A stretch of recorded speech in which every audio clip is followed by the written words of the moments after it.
Hello, everyone. Thank you very much for joining us once again today and welcome back. We are discussing today tools of Pillar 2.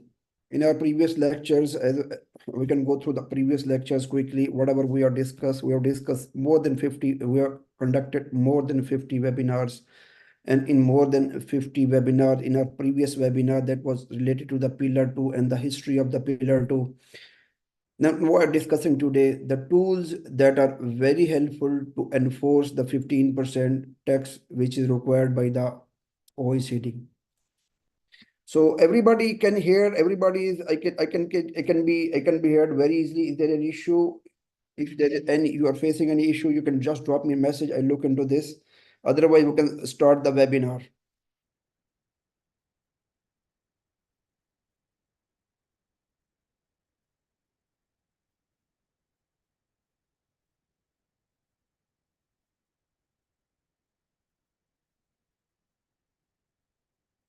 Okay.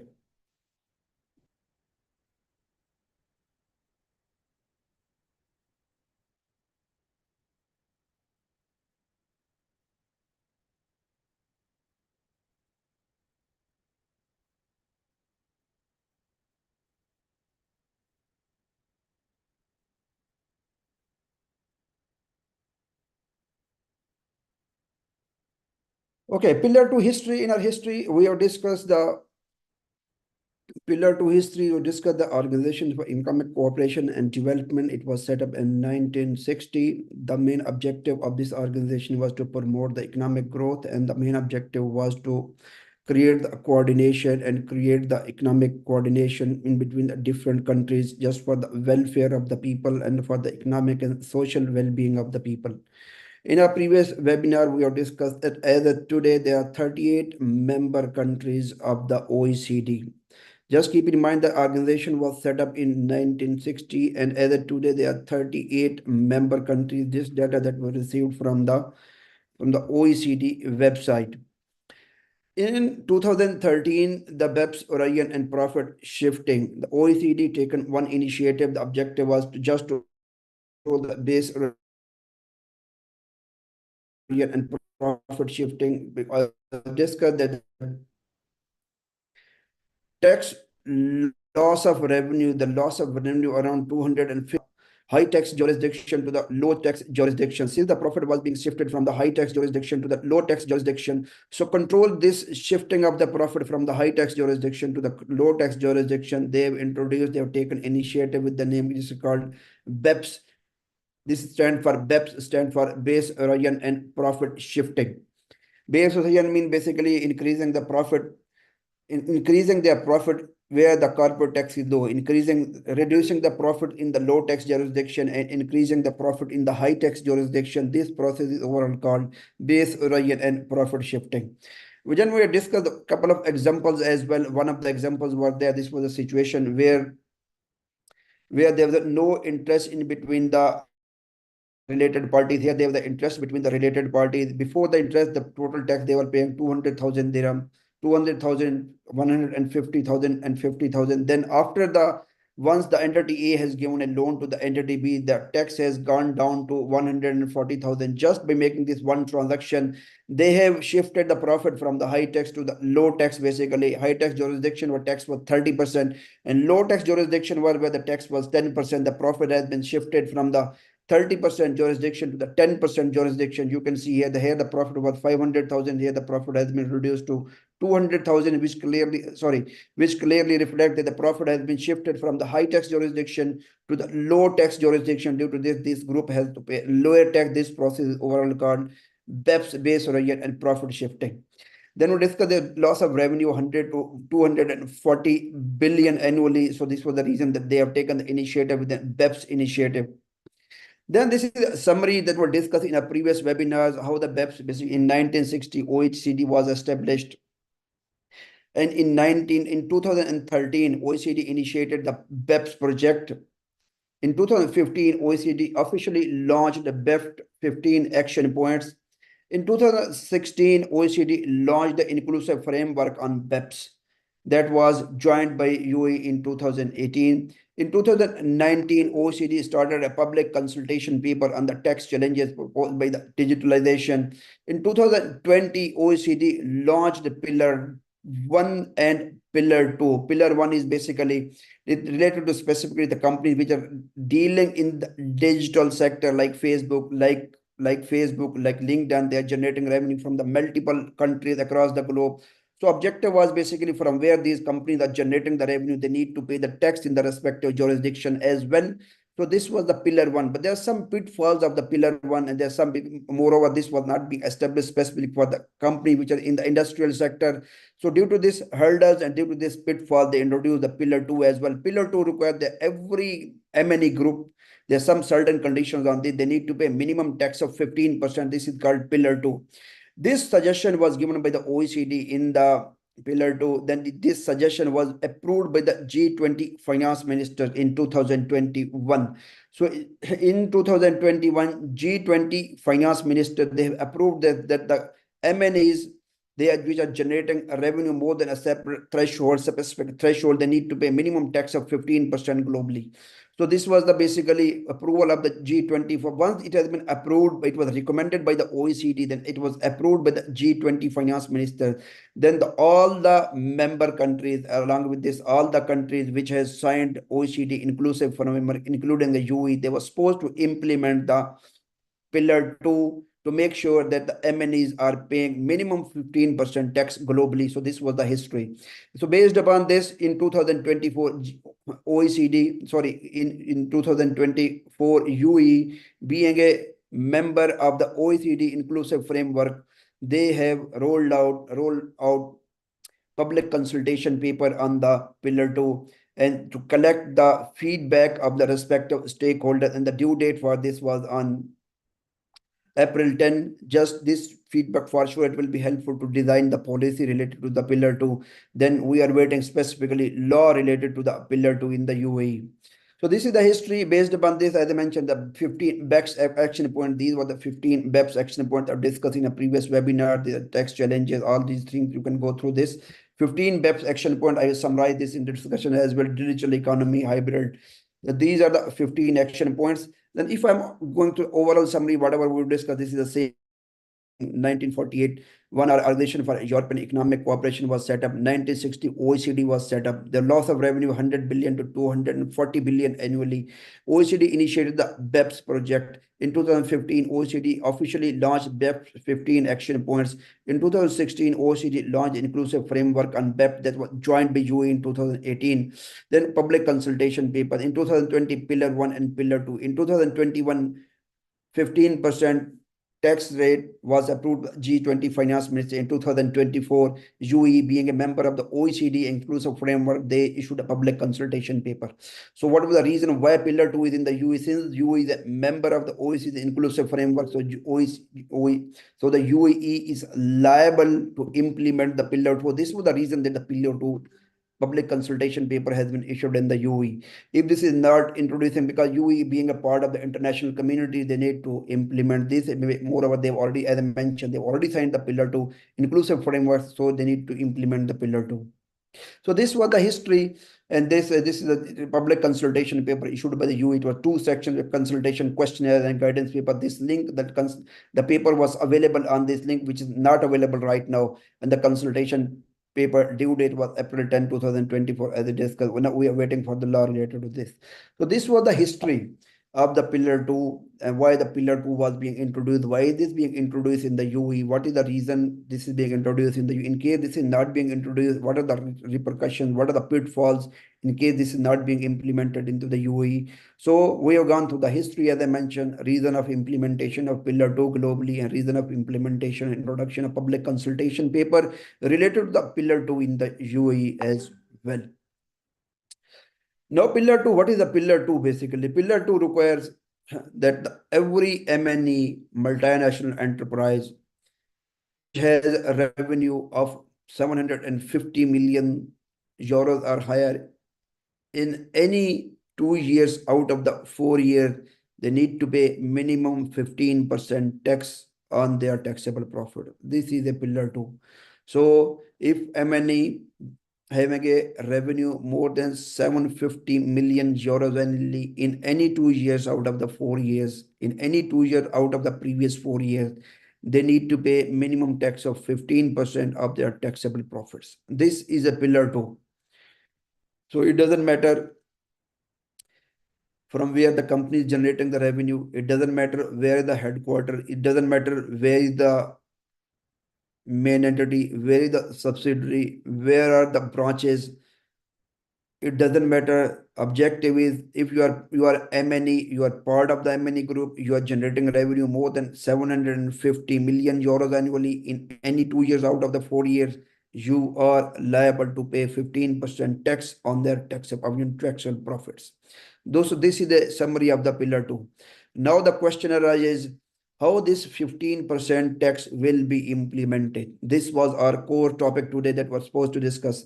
How this 15% tax needs to be implemented to make sure that the entity is collecting 15% tax. Government 15 entities are paying 15% tax to the respective authorities in their respective tax jurisdiction. So what are the various options? Various options from where this tax can be collected. We can look into this if this is the entity. This entity, from where this entity can collect the tax. This entity can options, related party can be there. Okay, customer can be there. Supplier can be there from where this tax can be collected. Related party can be there. Parent company can be there. Subsidiary can be there. Branches can be there. So these are the various options from where tax can be collected. So let's discuss customers and supplier first. Can you collect the tax from the customer extra tax? No, you cannot collect the extra tax from your customers. So we are rolling out this option. So this option is not available, that a company cannot collect any extra tax from the customers. So because if you are taking any extra tax from the customer, you need to increase your price. Once you are increasing your price, you will not remain market competitive. And there are no other mode to collect the tax from the customer. Means the company cannot cannot collect any extra tax from the customers. So can you collect the tax from your suppliers? If I'm asking, he is a supplier, can you collect the tax? No, because supplier needs to collect the money from you. You are liable to pay to the supplier instead of collecting money from the suppliers. So there is no option to enhance the tax collection from the supplier as well. So we rolled out the customer, we rolled out the supplier as well. Now, this supplier, if this supplier is your related party, there is a possibility. If this supplier is your related party, there is one tool is given in the pillar 2 model, one tool, and this tool is this supplier can deduct certain percentage on your tax. So, and this supplier will be liable to pay tax this to the respective tax government, respective tax jurisdiction, in the tax authority in the respective tax jurisdiction. So this supplier, if this supplier is your related party, this supplier can collect some extra tax on your payments and pay this amount of tax to the government. There is one option that this supplier, if this supplier is a part of the MNE group, can collect certain percentage of tax while making payment to the company. So this is the one tool. Second tool is, assuming this is a UAE company. UAE company, this is a UAE company. This UAE company is providing any services to the KSA company here, and this KSA company is a related party of the UAE company. These two entities are part of the MNE group. So if the UAE entity is not, this UAE entity is part of the MNE group, is liable to pay 15% tax, then this supplier, while making the payment, they need to make sure that is there any possibility to collect extra tax to top up the tax. One tool is there, and this tool we'll discuss in our coming slides. So this case entity can apply one tool to collect the extra tax from the U entity to make sure 15% tax is being paid by the U entity. This is the one option. Second, if this is the parent company of the U entity, assuming this entity is in USA. If this entity is in the USA, this is the parent company. So law says, okay, if this U entity is not paying 15% tax, then this parent company is liable to pay tax as well. I'm just going before this. First of all, first option is, if this is the UAE company, the UAE company can top up its own tax as well. There, because if this legally this company is liable to pay 9% tax in the UAE, this UAE company has an option to top up the tax in the guideline issued by the OECD. This is the one tool here. This tool is called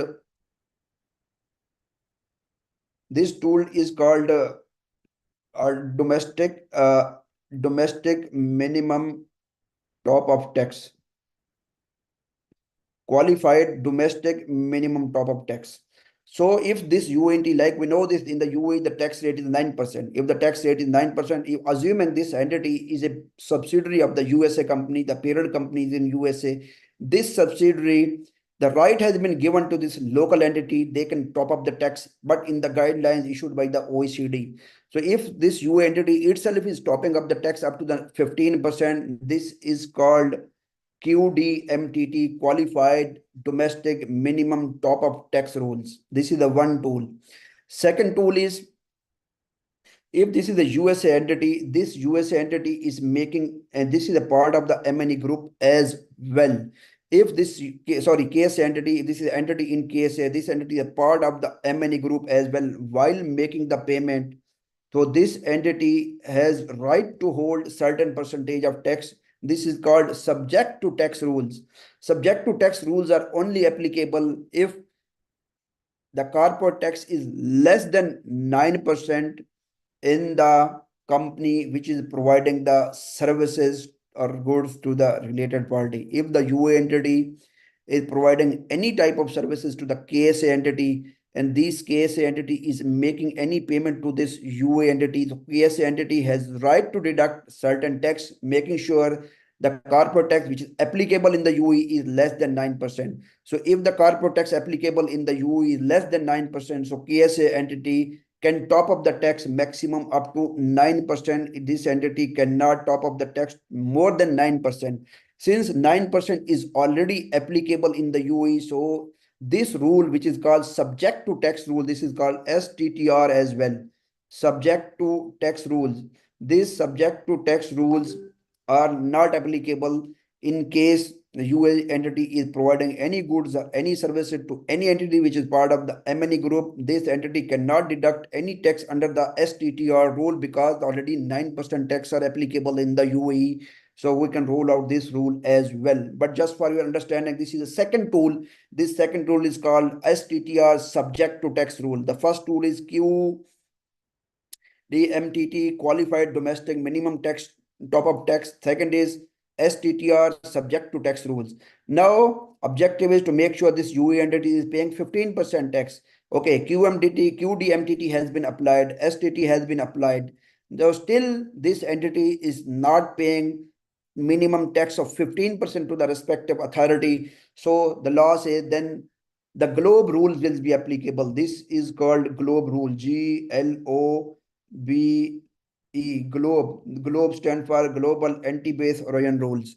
So these globe rules, the two globe rules, one is this is called IRR, income inclusion rules, IIR. The second is UTPR, under tax payment rules, under tax profit rule. This is a two rule. This is called IIR and UTPR. So this UA entity, as I discussed, the parent company is in USA. This is another company which is in UK. This is company. So assuming like I'm just for the time being, I'm breaking this link. I'm asking USA company owns the UK company and UK company owns the UAE company. So the primary right to apply IIR is the main company, this is the main parent company, but we need to make sure this company has already adopted IIR, income inclusion rules. This company has already adopted IIR, income inclusion rule. If this company has adopted IIR, then this company will top up the tax. If this company has not applied IIR, then we need to look into this. Any other company in the chain has applied IIR. Might be the UK company had applied IIR. If the USA company has not adopted IIR, then the UK company will apply IIR and will top up the tax to make sure the UK company has adopted the IIR as well. Now, assuming USA company has not adopted IIR, UK company will collect certain percentage. Now, three tools have been applied. First is the QMDT, qualified domestic minimum top up tax. Second is the STTR, subject to tax rule, which is not applicable in case of UAE. Then third is IIR rule, IIR income inclusion rule. still 15% tax has not been paid to the tax authorities. I'm just assuming this. If the tax has 15% tax has not been paid, what can be the reason? Might be USA company, UK company, they have not adopted IIR. So the fourth tool will be applicable. This is called UTPR under the tax payment rule. And under the tax payment rule, there are two different methods to apply the UTPR. The first option is that the authority can ask this entity which is applying the UTPR not to basically not to deduct any expenses. Then if this is not deducting any expense, we look into the example, then tax base will go up and this entity will be liable to pay more tax. Second option is this entity will be allowed to charge more withholding tax to the U entity. The more this entity is collecting, the more this entity will pay to the ultimately to the tax authority. So these are the four different tools. First is QMDT, qualified domestic minimum top-up tax. Second is STTR, subject to tax rules. Third are IIR, income inclusion rules. And fourth one is UTPR. If you can just look into this, the objective is basically somehow international, I will say OECD wanted to make sure MNEs are not evading any tax, and these MNEs are paying at least 15% tax to the respective tax authorities. And for these purposes, there are very minimal chances that the loss of revenue from the high tax jurisdiction to the low tax jurisdiction, because even they are shifting the profit, still they will be liable to pay minimum 15% tax. This itself will reduce the chances that the profit is being moved from the high tax jurisdiction to the low tax jurisdiction. So just look into this example. I discussed this first one, the QMDT, qualified domestic minimum top-up tax. These are the pillar 2 tools. Second is STTR, subject to tax rule. Third is IIR, income inclusion rule. And this is UTPR, called under tax payment rules. So this is called my primary tools, because the right has been given to the local entity to top up the tax and pay to the respective tax authority. So this is called primary rule. And for this, as I mentioned, the UAE, the corporate tax applicable is 9%. If any entity is within the UAE and an entity is paying 9% tax, the first right has been given to the UAE entity to top up the tax and pay 15% to the FTA here in the UAE. So if this entity is being topping up, then this chapter will be over. STTR, as I discussed, this will not be applicable in case of UAE, because this STTR is applicable the supplier based in the UAE is paying 9%, less than 9%, but this is already applicable 9%. So STTR rules will not be applicable. The third one is IAR, income inclusion rule. If the 15% tax is not being paid through the QMDT, then IAR will be applicable. And if this is not being, this is called basically, this is the primary, these two are secondary rules, and these both are called the globe rules as well. IAR and UTPR, these called the globe rules and secondary tools as well. So this follow the top-down approach. Where this follow the top-down approach, the primary right has been given to the parent company. Parent company needs to collect top of the tax and pay to the respective tax authority. If the parent company cannot do any other entity in the chain, they need to apply top of the tax and pay to the respective tax authority. So if this cannot be collected, this is called UTPR backstop rule. This is called backstop rules as well. Means if the tax cannot be collected from any means, the last option to apply and collect the 15% tax is the UTPR.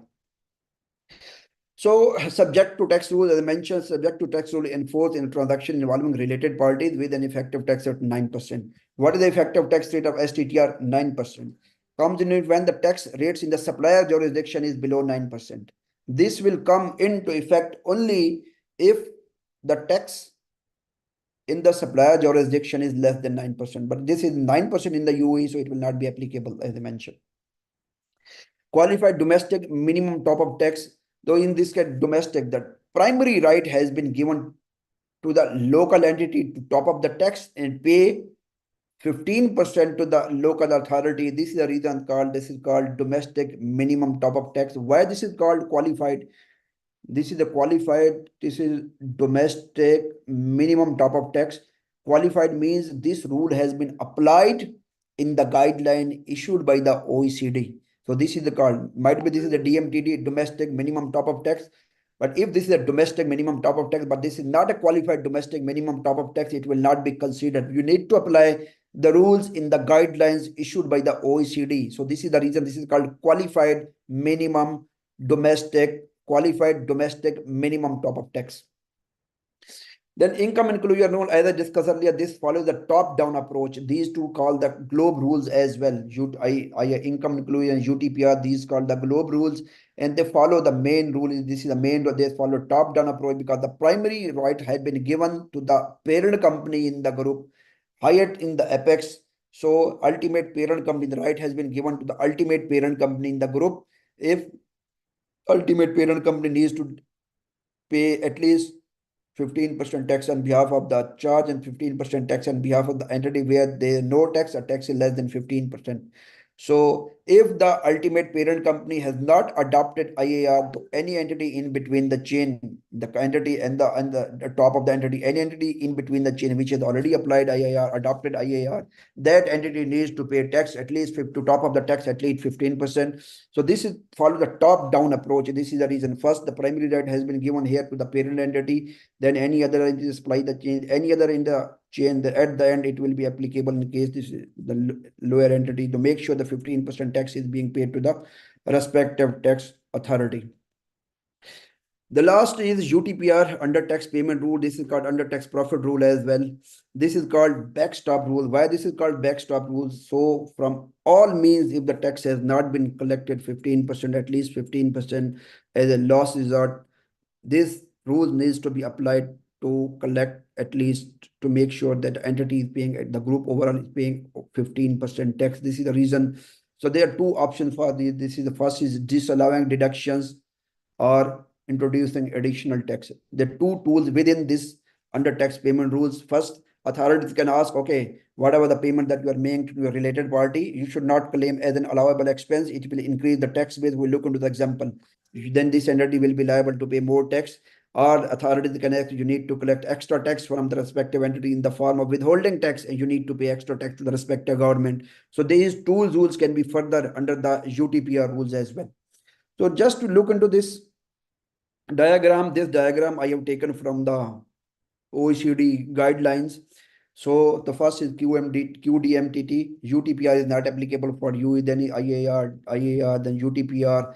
Then low tax jurisdiction has the primary right to collect the tax. This is called QDMTT. Low tax jurisdiction does not have it. Then the jurisdiction where the UP is located can apply the IAR. If you cannot collect, if the U entity cannot collect, assuming cannot collect, assuming for sure every entity will collect and top it up and give it to the FTA. This has been mentioned in the public consultation paper as well, because UE is going to adopt the QDMTT. So in case this is not being applied, then IAR rules will be applicable. Then UTPR rule will be applicable. This is the hierarchy. Where STTR is not applicable in case of UE, as I discussed. This is subject to tax rule, and already 9% is applicable in the UE. So STTR is not applicable. Application by step-by-step process. This is a step-by-step process which has been given in the OECD guidelines. Then you can go to determine whether the MNE group is in the scope. The first question, are you in the scope or not? 750 million euros in any 2 years out of the previous 4 years, and you are part of the MNE group. If the entity is only in the UE, then MNE, this pillar 2 will not be applicable. If the entity is group only, there must be cross-border transaction, various. This is multinational enterprise. The entity must have branches, subsidiaries in different other jurisdictions as well. So this should be a part of the MNE. First, this is a multinational. Then this multinational is generating revenue more than 750 million euros in any 2 years in the previous 4 years. Then this multinational is not paying any tax. The lot of entity needs to be excluded. A lot of entity needs to be included. We can discuss in a separate lecture what are the entities that needs to be included, what entity needs to be excluded while considering this is MNE group or not. So once this has been established, this is a part of the MNE group, and MNE group is falling under the pillar 2. The next is you need to start applying the rules. What are those rules? Basically, this application rules need to calculate the income, calculate the effective tax rate, compare effective tax rate with the 15%. See the gap. After assessing the gap, then you need to top up the tax. So these are the all steps and process. You can go through this. We can go through this quickly in this example. A taxpayer taxable income of 100 arising in a jurisdiction with a 10% effective tax rate as substance-based income. We'll discuss this substance-based income exclusion as well. Of 25 SB0, calculate QMDT, what a qualified domestic minimum top-up tax. So on the 100, they are already paying 10. So the local source income is 25. So they need to pay minimum tax 15%. If you can go through this, the 10 effective tax is 10%, gap is 5%, local source income is 25. How much they need to top up? Out of these 100, local source income needs to be deducted. We'll discuss in our rules in the future once we're discussing in detail why we are deducting is because this income should not be considered because it's a local source income. 75 on the 75, they need to apply this gap rate 5%, 75 into 5%, 3.75. This is the QDMTT, qualified domestic minimum top-up tax. If this entity is paying 3.75 and they are already paying this 10%, then it means it will be assumed that the entity is paying 15% tax on the excess profit. This rule is called QDMT, qualified domestic minimum top-up tax. Then this is STTR rule. This is second rule to make sure that the entity is paying 15% tax, but this is not applicable in case of UAE. So just look into this example just for your understanding. C Limited is in the country C. Assuming this country C Limited is in UAE, assuming this is in the UAE. Just for our discussion purpose, which has a tax rate of 20%, 25%, and exempt income is 80% on the royalty income. We are assuming that overall tax rate applicable is 25%, but royalty income is exempt up to 80% and 20% tax is applicable on the royalty income. See, now this C Limited is a U entity. This providing services are giving rights to any company in the KSA. And KSA entity is making payment in the form of royalty to the UA entity. This is the UA entity. In this entity, this payment is being made in the form of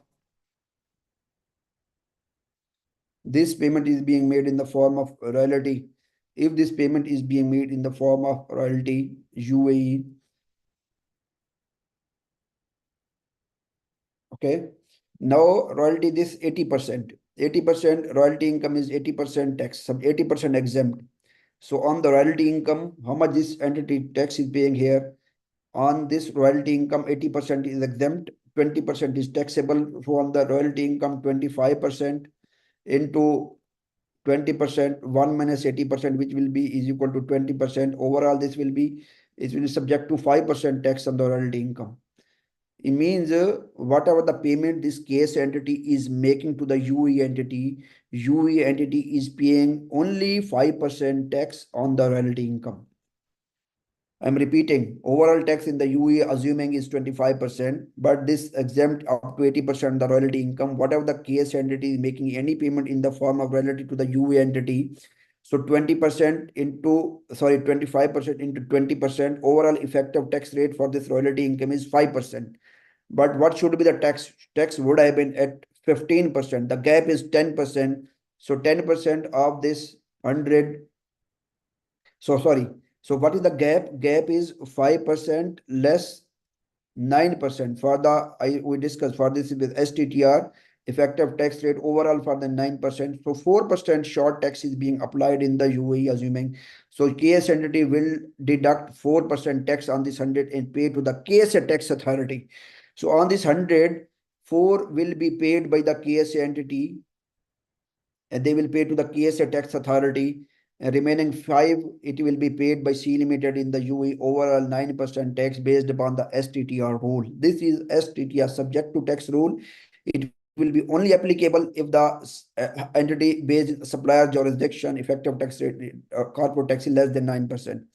You can go through this example early. This is effective tax rate for the royalty income is 5%. Minimum tax rate for STTR is 9%. Top-up tax is 4%. So 4% will be 4%. 4% will be applied by the KSA entity. They will pay to the Gazette in KSA, the Gazette local tax authority in KSA.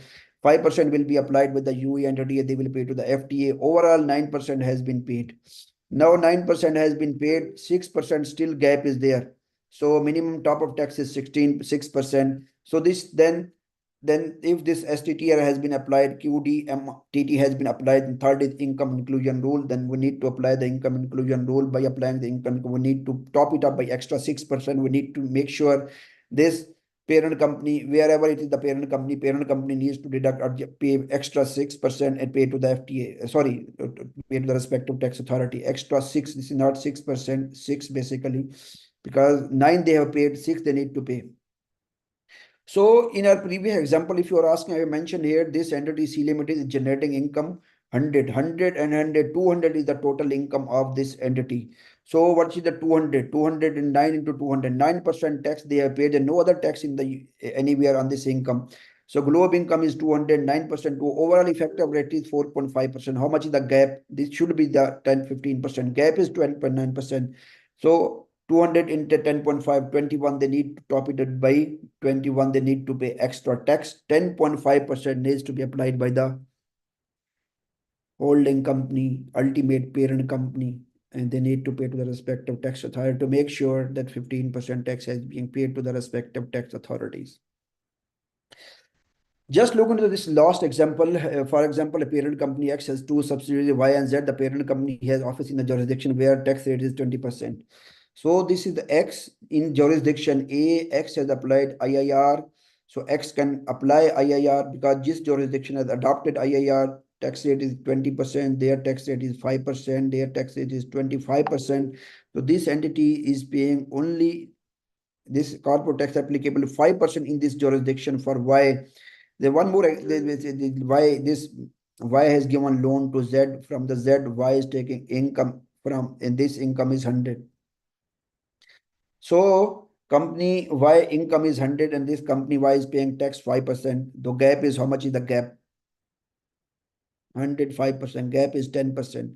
So this X will apply further 10% on this 100 and pay to the tax authority. Overall 15% will go to the government. So you can see effective tax rate is 10% because 5 is being paid on 100. Effective tax rate is 5%. Minimum tax rate is 15% as required by Pillar 2. Gap is 10%. Profit, what is the excess profit? Profit is 100. So 100 into 10%, 10. This 10 will be applied by X. X will apply this 10 and the X will pay to the respective jurisdiction, to this tax authority in jurisdiction A, to make sure that this company is paying 15% tax. So 5 will be paid in the jurisdiction B, 10 will be paying in the jurisdiction A, 5 will be paid by the company B, 10 will be paid by the company X. Overall, this group has paid 15% tax as required by Pillar 2. I have given some extension to this entity. Okay, this I just considering assuming UTPR parent has not adopted. Okay, I'm just basically this assumption that in the jurisdiction company X jurisdiction has adopted IIR. Assuming this IIR has not been adopted by the jurisdiction X. So if this IIR has not been adopted by X, so applicable UTPR Z has two options. Z profit will be reduced. Sorry, Z allowable expenses will be reduced, profit will increase, and Z will be liable to pay more tax. One option. Second, Z will apply withholding tax while making payment to the Y to make sure 15% tax is being applied. I just mentioned here, Z makes an interest payment of 100 to Y. USD 40 will not be considered as a tax deductible expenses. Initially, how much the income of Z? Initially, Z income was 200. Okay. Z was paying interest expenses of 100. So how much Z was paying? Z taxable profit was 100. On this taxable profit of 100, how much is the tax rate applicable in Z jurisdiction? 25%. So Z was paying 25 tax. This was a scenario when UTPR rule was not applicable. Now UTPR rule is applicable. Under the UTPR, authorities can ask, okay, you cannot deduct 100. You are allowed only 60. Once they're allowing here only 60, so taxable income will go up to 140. So 140, if we are taking 25% of 140, it will become 35. This 35 has two elements. One is 25, which is applicable for Z own income, which is a 200. This is a 200. Z own income 200. 25, 200 less 100. Interest expense 25 is Z own expense on 100, sorry, net. Then 10 is the extra tax for company Y. So this entity is paying 35 to the tax authority in their own jurisdiction, and this jurisdiction is jurisdiction C. So this is the one tool. That's why written in our previous lecture, in a previous article, lecture, in our previous webinar, as I mentioned, the one option is they will not allow tax deductible expense. They will cut, they will not, 40 will not be considered as a tax deductible expense. They were not, initially they were allowing 100, tax authority in jurisdiction C is asking you can claim only 40. So sorry, only 60. Tax base has gone up. This paying 35 to the tax authority means now 10 is being 10 for this 100, for this income of 100 of Y, 5 is being paid in jurisdiction B and 10 is being paid in jurisdiction C. The total 15% is being paid to the respective tax authority. So the second option is, okay, second option is asking, okay, you can claim, keep your profit as it is, you need to pay 25 to us, but you need, while making the payment, Z, while making the payment from Z making the payment to Y, while the Z is making the payment to Y, Z will withhold 10% extra tax. So Z will make a payment of 90 to, that will make a payment of 90 to the Y. So 10 withholding tax. So 25 plus 10 withholding tax, overall 35 they will pay to the tax authority. So those two options I have mentioned under the UTPR rule. First, they will not allow as an allowable expense. Second, if they're allowing you, they can ask you to withhold the tax and pay to the tax authority. Objective is to make sure 15% is being tax is being paid under the pillar 2.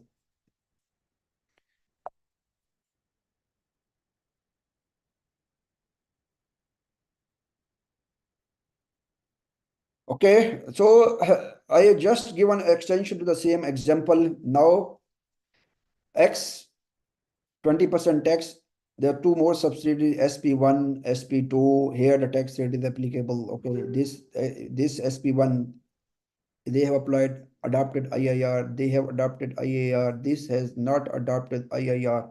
Once this entity has not adopted IIR by adopting the top-down approach, if we are following the top-down approach, these entities which have adopted the IIR, these entities will apply IIR.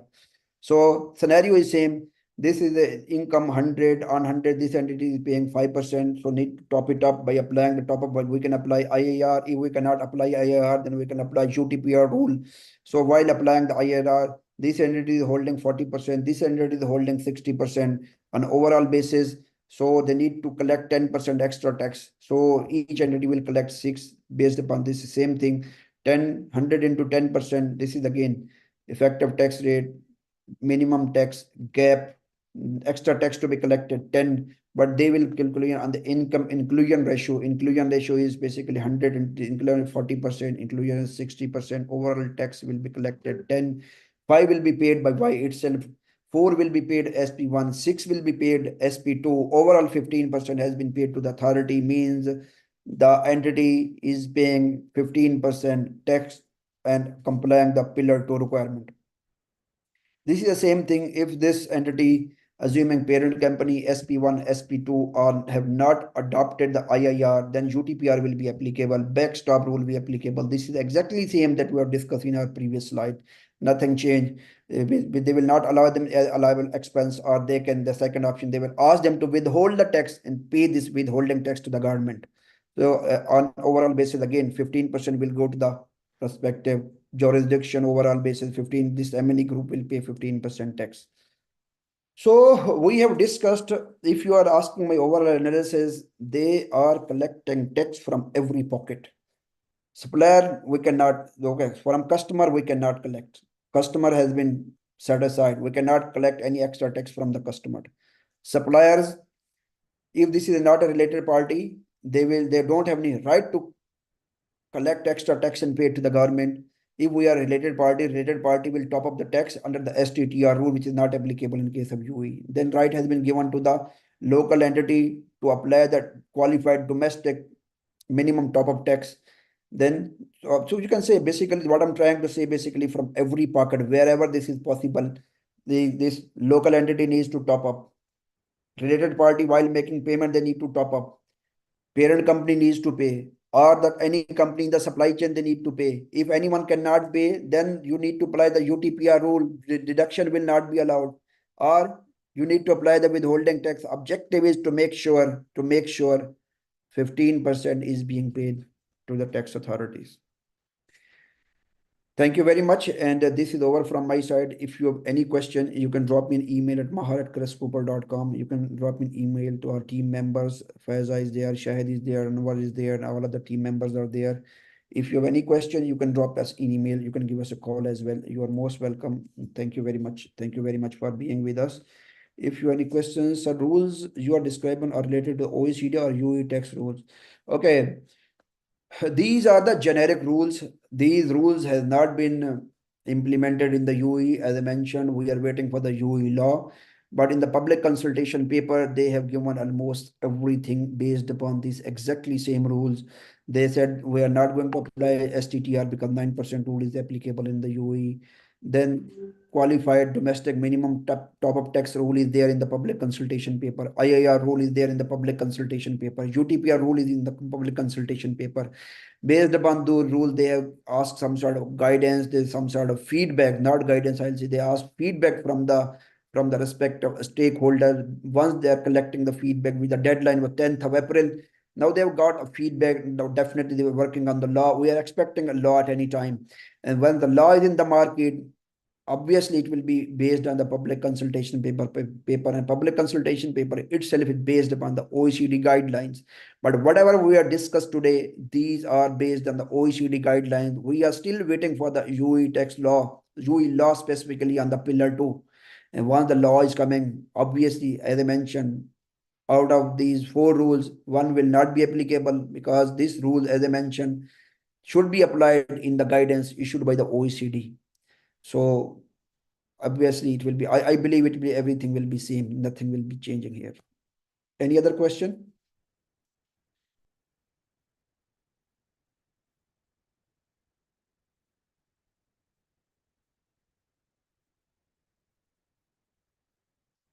Have OECD defined some framework to allowing adjustment of tax being withheld in the base country or other jurisdiction? We know this, nothing has been produced. OECD has not basically defined anything like this. It all based upon the tax treaties and withholding tax. So OECD defines some framework. They have not defined anything specifically like this, how much tax they need to withhold it. But as I mentioned, objective is to make sure where the withholding tax is applicable in these 2 cases, in 3 cases. In 2 cases, at 2 places withholding tax is applicable. One, withholding tax is applicable at the time of applying STTR, which is not applicable in case of UE. Second, withholding tax is applicable at the time of applying UTPR. UTPR, we need to identify the gap, and this they need to apply the withholding tax, or they will not allow them to calculate, allow them expenses, allowable expense to calculate a taxable profits. So I don't think so any specific rate or anything adjustment has been given by the OECD on withholding tax. Any other question?